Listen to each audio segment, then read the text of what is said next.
Hello students, today I'll explain a new topic for class 9 students. Today's topic is volcanoes.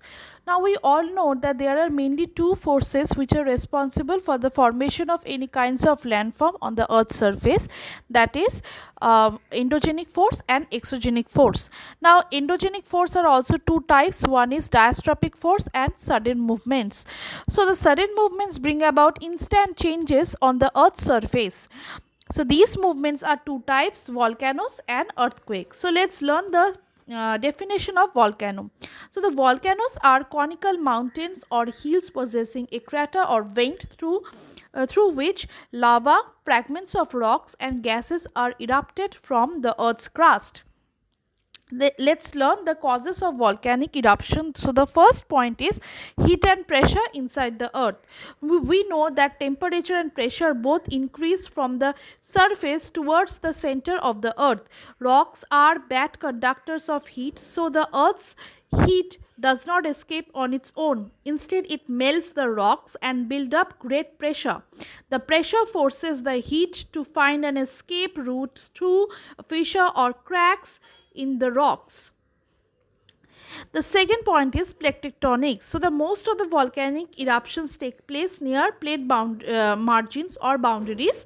The same forces that cause earthquakes also cause volcanic eruption. What happened that inside the earth crust that these plates are not stable. So when the two plates collide with each other, that time it releases certain energy which cause these both, that is earthquake and volcanic eruption, which is the second point. And the third point is magma chamber.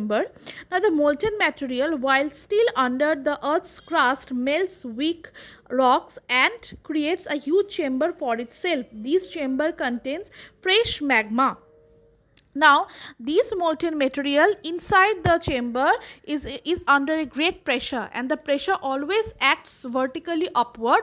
Once a route is found, it rises to the surface. So these are the main reasons of volcanic eruption.